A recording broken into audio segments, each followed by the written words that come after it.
Sara Yehudit Schneider. It's such a privilege and pleasure to be with you here in the heart of Jerusalem. Nice to meet you, Will, here as well. And you're a published writer, you're the founding director of A Still Small Voice, and you have taught so many people throughout the years. You're involved in homeopathy, you're involved in teaching, writing, and so many different things. And today we're going to speak about Jewish mysticism. So what is Jewish mysticism? Well, I think Jewish mysticism is not so different from any mysticism. It's the striving to build a relationship with the Creator, with Hashem, and to bring one's life into line, body, heart, mind, and soul, into line with spiritual law. And so how were you introduced to it? Actually, I was introduced by my brother who joined TM, Transcendental Meditation, and initiated the whole family into meditation. And so that was my introduction. That was about 50 years ago. I've been meditating pretty much daily since then, but quickly moved away from transcendental meditation into meditations of my own design. So how would you advise someone else that wants to connect with Jewish mysticism, that's starting out at the beginning? What path would you direct them to? Any specific books or paths or experiences? First, I would talk to them and find out what their sensibilities are. Are they more meditation-oriented or prayer-oriented or intellectually oriented? And then I would suggest books or classes or practices that would speak to them. So in an ideal world, would everyone be mystics? Well, I think yes. I think that that's kind of the messianic striving and model, is for everyone to kind of actualize their potential of relationship with the divine. Which happens through mysticism.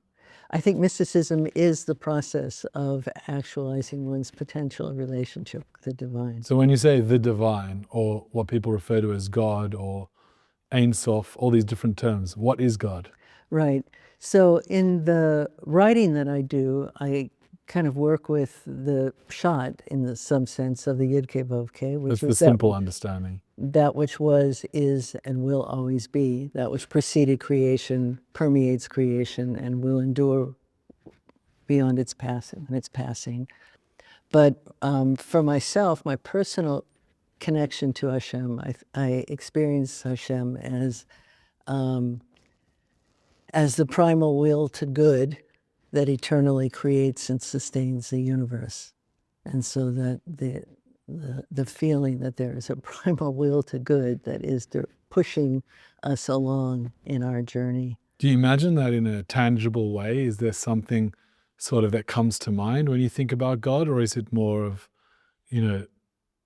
just a description that's beyond a specific tangible expression? I kind of am drawn to that description of Hashem, primal will to good, because it's not concrete. It just is a force that is kind of behind the scenes, directing the unfolding of things in a way that is assuredly toward good. And so what's the purpose of the Jewish people? The entire creation is a single universe encompassing Adam. Like it says, when the first Adam was created, he spanned from heaven to earth and one end of the world to the other. And so the Jewish people are the inner soul core of that universe encompassing Adam, the eye center that is charged with the mission of fulfilling the purpose of creation, which, from the way I understand it, is that divinity before creation, by definition, was lacking nothing, except in some mysterious sense, the experience of actualized relationship, because there was no other with whom to relate. So Hashem created creation, i.e. us, to be this other, and to enter into all the myriad faceted possibilities of relationship, some of which have already happened, and some of which, the more consummate levels of which, have yet to be realized. And so that creation is the totality of creation, is really an Adam or a Shekhinah. There's many ways to reference it, but that's the kind of feminine principle that is l'shem yichud kudsha bricha v'shchinte, for the sake of the unification of the Shekhinah, or indwelling face of Hashem, and the Holy One, the transcendent face of Hashem, for the unification of the transcendent and the immanent. That's kind of the point of our that's why we're here. And the kind of eye center, the inner soul core and identity of the Shekhinah, or Adam, is the Jewish people that are really kind of making the relationship, directing the unfolding of that relationship. And you mentioned L'Shem, the special passage that Kabbalists often use before they say certain blessings and certain prayers. How does prayer actually work? I mean, there's many kinds of prayer. There's the prayer of praise, the prayer of thanksgiving, and the prayer of request. And the prayer of request is really the mitzvah of prayer. And so in some sense, people would think it maybe was the lowest, like praise and thanksgiving would seem to be more lofty, but really the essence of prayer, in terms of the mitzvah of prayer, is to cry out to Hashem in a time of need. And so most people think of prayer as us like trying to convince Hashem to give us something that He's not necessarily He's not opposed to giving it to us, but he hasn't really thought about it yet. And so but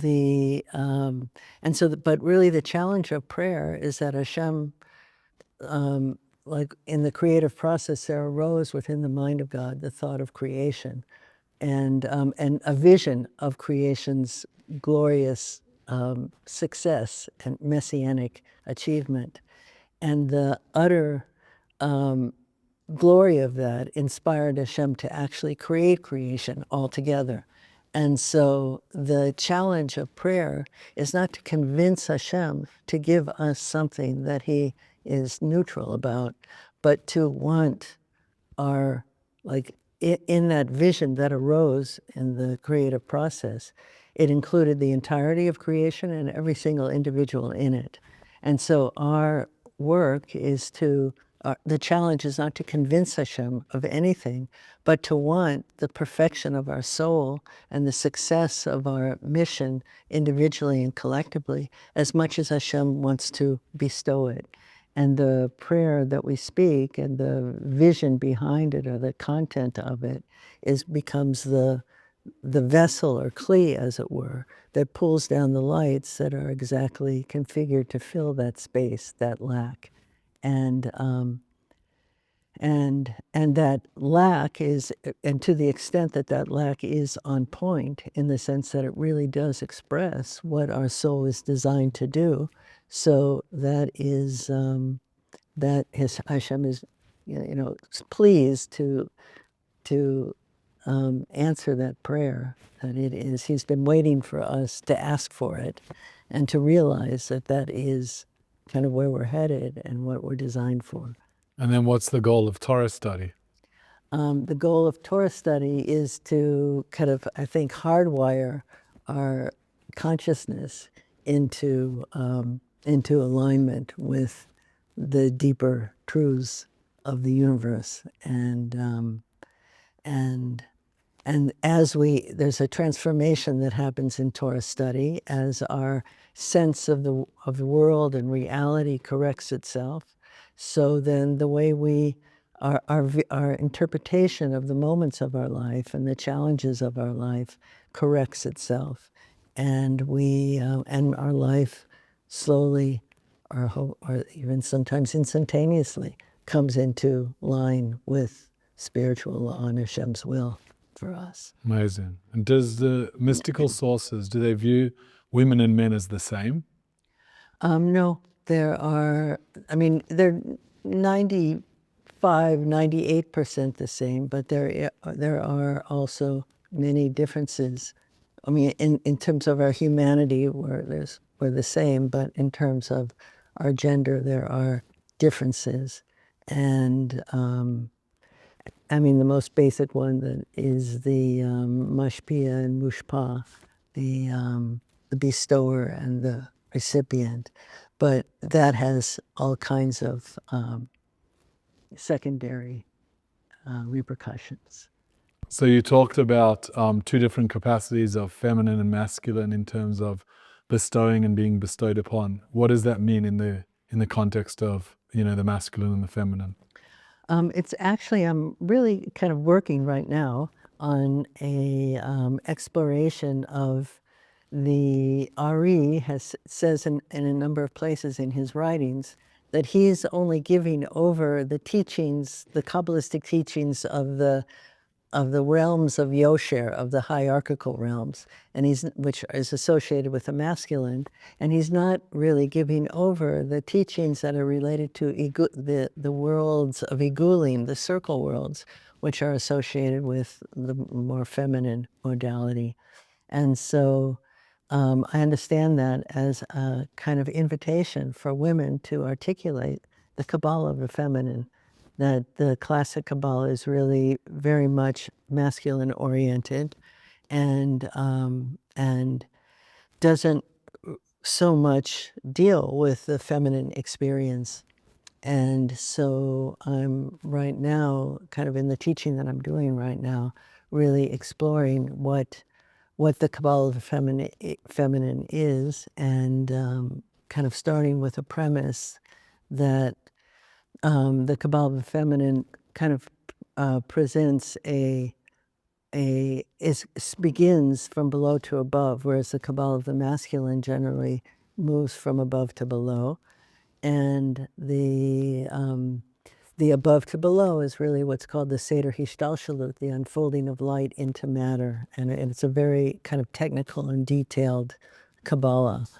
And the Kabbalah of the feminine, as I'm understanding it, is that it begins with something kind of concrete, an issue or problem or question that is concrete below, and then looks to classic Kabbalah for the paradigms. There are many, paradigms that apply to different kinds of situations. So to find the paradigm from classic Kabbalah or masculine Kabbalah that sheds light on and helps to unpack the issues and shed some light on how to work with this particular matter. And so I just published a book called Dark Matters of the Soul, the Kabbalah of Shame. And so I'm kind of doing teaching right now of working with the issue of shame in a manner of Kabbalah of the feminine. And it's exciting and interesting. Well, I'm very excited because that means that the generation we live in, there's a female view of Kabbalah, because traditionally, as we see in all literature, that there was a dominance of masculine teaching, just because of the way society was. And now you're saying that even the Ari, who was one of the greatest proponents of Kabbalistic thought, acknowledged that. And so now there's a new way of thinking about this. Can you give just a short example? I know it's hard to say because you're an expert in this now. What is the feminine Kabbalistic view of shame, for example? How is it unique? What does this female Kabbalah approach look like? Well, it's not so much like a feminine masculine. The issue of shame itself, but the work is to try to find how to work with shame is what I'm exploring now in terms of as a Kabbalah of the feminine. But I don't think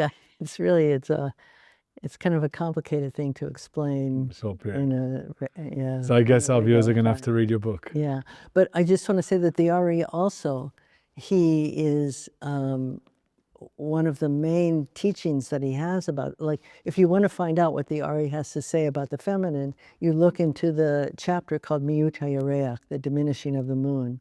And there he gives over a 7-stage process of feminine development that applies to the feminine on all scales, from the inner feminine to the feminine in a couple to the entirety of creation is feminine in relation to HaKadosh Baruch Hu. And the feminine life cycle, as it moves through these 7 stages, it moves from diminishment into fullness of stature. And the messianic ideal of the masculine and feminine, as presented by the Ari, is where he and she meet panim b'panim shaveh legamri, face to face and completely equal. And when I saw that, when I first came across that teaching, I couldn't believe it. I mean, it seemed like it was a feminist treatise that the Ari was presenting there of like a relationship of absolute equals that. Well, it's ultimately coming to the Kabbalistic view of true unity. Right. And, exactly. and growing back to that Right. real primordial unity that really created the universe as we know it today. Yes. Yes. Exactly. So, applying that today, what is the main impediment, or what is like the main thing that's stopping people from living a more spiritual life?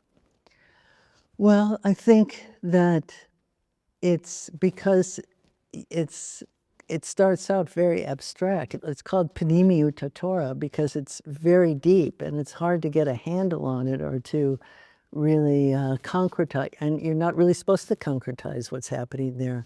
So I think for people, it's hard to know, to trust themselves and to know how to really enter into that that level of spiritual So experience. it's a certain awareness. So how do we rectify that? How do we help people connect to their deeper spiritual essence? Right. Well, I mean, I think that, meditation is really the entry. I don't know. I mean, for me, that was the entryway, was to dedicate a certain amount of time each day. I mean, now it's been over 50 years in just sitting and listening in, and you begin to become more familiar with the landscape, so to speak, the inner landscape of the panimiyut layer of oneself. So if someone's never done that, what is Jewish meditation? Well, so meditation is a continuous flow of thought on a particular object or point of focus. So you pick something as your focus, and then you kind of sit with it, and try to hold your attention there, which you can never do, and you wander and you come back and wander and you come back. And so really Jewish meditation is just, if meditation is a continuous flow of thought on a particular object or point of focus, then you choose a point of focus that has Jewish content to it, and it becomes Jewish meditation. And that can be something that you, a name of Hashem, or a verse, or tefillah, like you can, or learning, like there's you can and should experiment with praying meditatively or learning, studying meditatively, and then also if there's some prayer in your heart that you want some help with or guidance about, you can kind of find a pasuk that expresses that and make that your kind of meditative focus. And why did God create the world? Well, that's what I said earlier, that Hashem before creation, by definition, was lacking nothing except in some mysterious sense the experience of actualized relationship, because there was no other with whom to relate. And does that mean that means that God, which is the infinite, was lacking something? How do we relate to that? Right, was lacking nothing except in some mysterious sense the experience of actualized relationship, because there was no other. Like, it just wasn't an other. So God gave us that, we became that receptacle, that opportunity to be able to fill that. Which is really just divinity, the transcendent and immanent faces of divinity reuniting in their oneness is what is happening. The immanent expression of divinity is the other, so to speak. So then how, God used his will to be able to create that. Did God endow us with free will? And if so, how does that relate to God knowing everything? Right. So, yes, I mean, a relationship, in order for it to be a real relationship, it requires that the other have real autonomy, and autonomy is basically defined as free choice. So, so the teaching is that in the same way that how to reconcile Hashem's all-knowingness with free choice. And so this is a teaching from the Or HaChaim where He says that in the same way that Hashem withdrew his all-presence in order to create the possibility of our physical existence, so Hashem withdrew and constrained his all-knowingness in order to create the space for our free choice. Just like Hashem at any moment could fill the space, the tzimtzum, the womb of vacant space that holds the creation. There's nothing preventing Hashem from shining his light back in there as it was before the creative effort. But more than Hashem wants to shine his light back into that space, he wants us to exist as an other in order to experience the actualized relationship.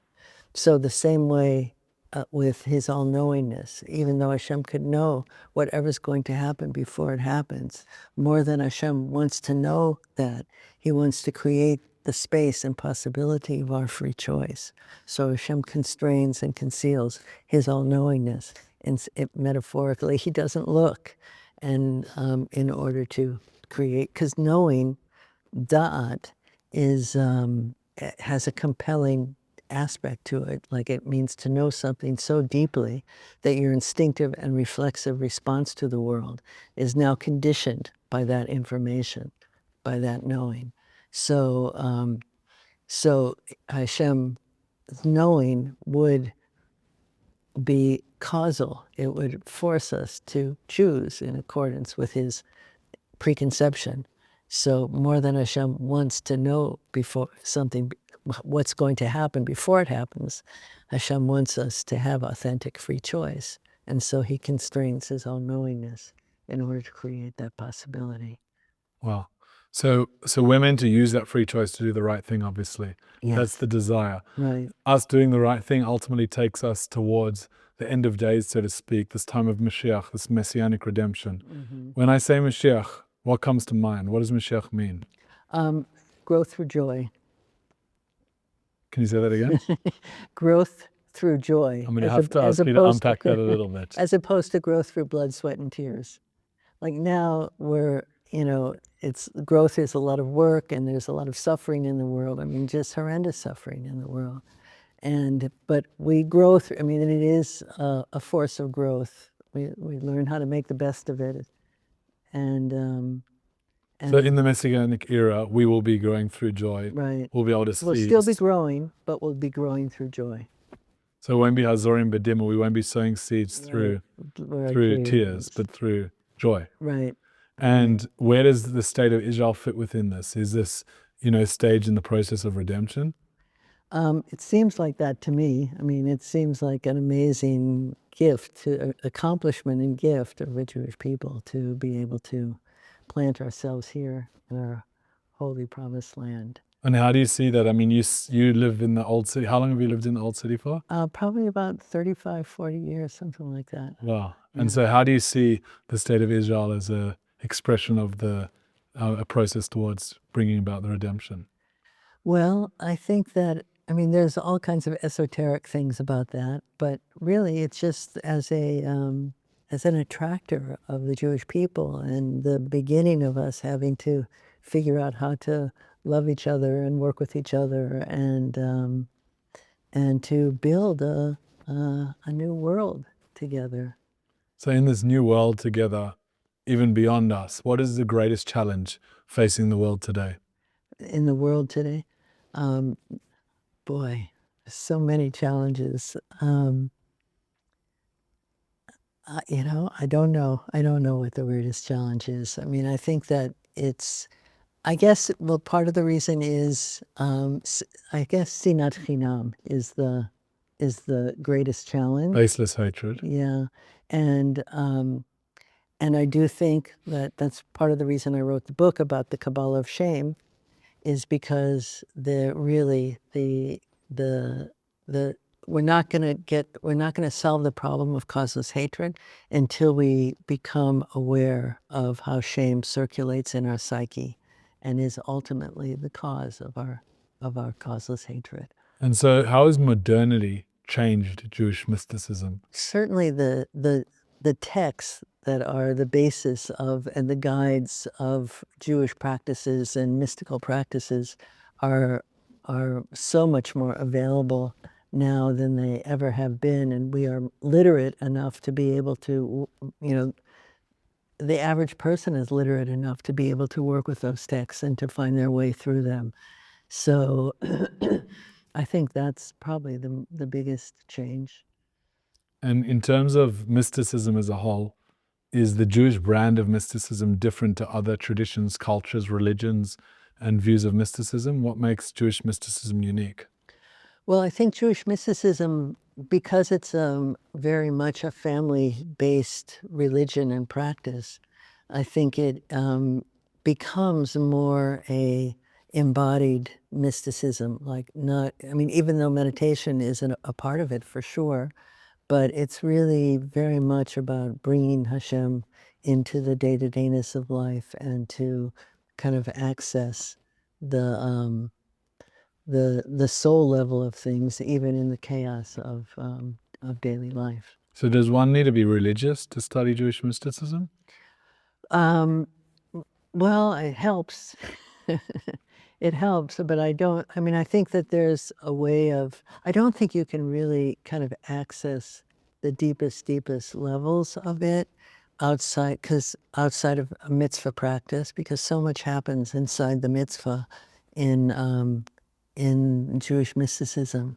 But you can certainly make headway, and you can certainly, there are resources and tools that are available, whether you're religious or whether you're not religious, that will kind of take you somewhere.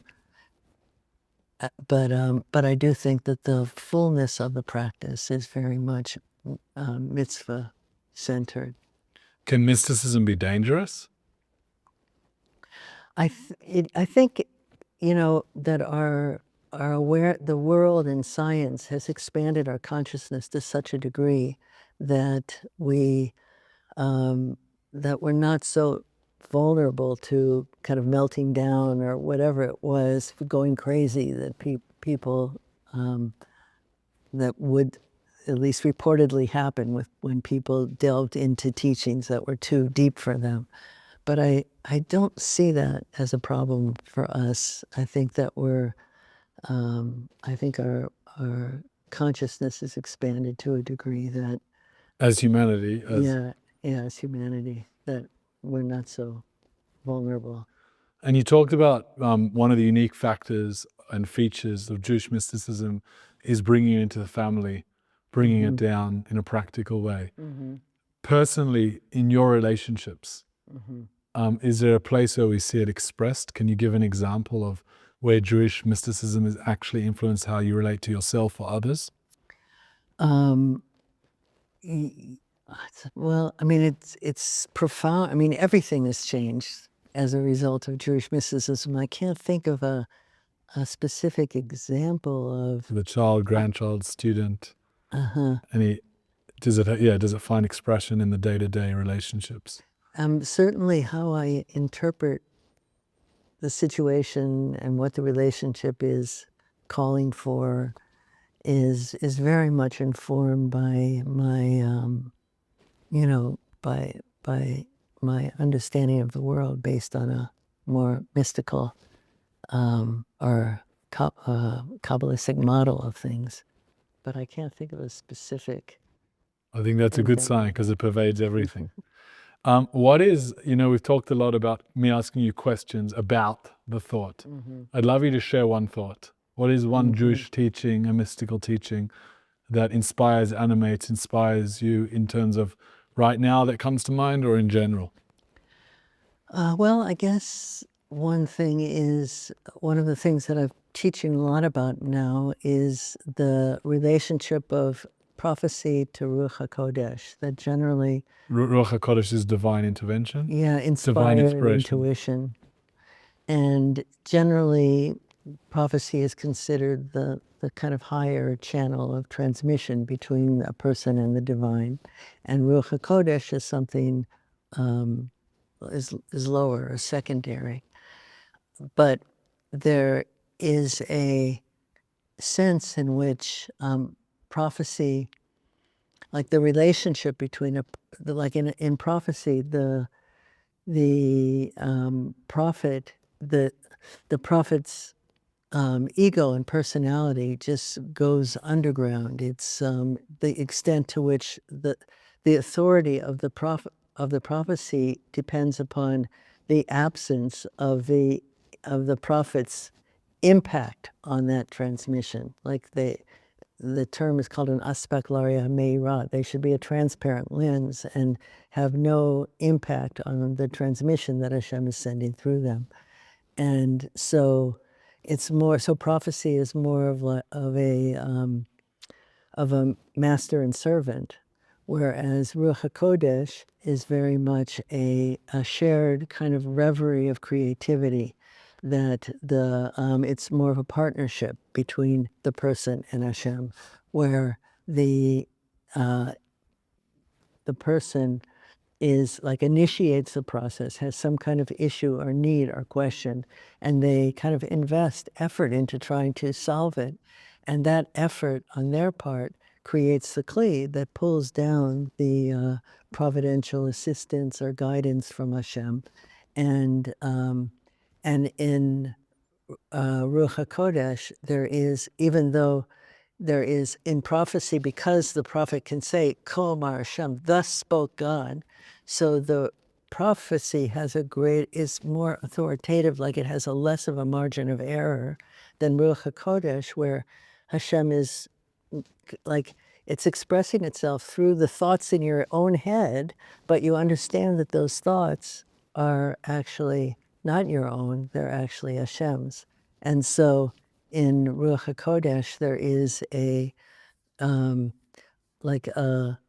an intimacy of relationship, of share. The things are close when they're similar and distant when they're different. And so the connection between the person and Hashem, they're sharing this effort of trying to solve this problem together and working together. And the prophet's personality, the person's personality, unlike in prophecy, is active and involved and is very much participating in and kind of setting the tone of the Ruach HaKodesh effort that's happening.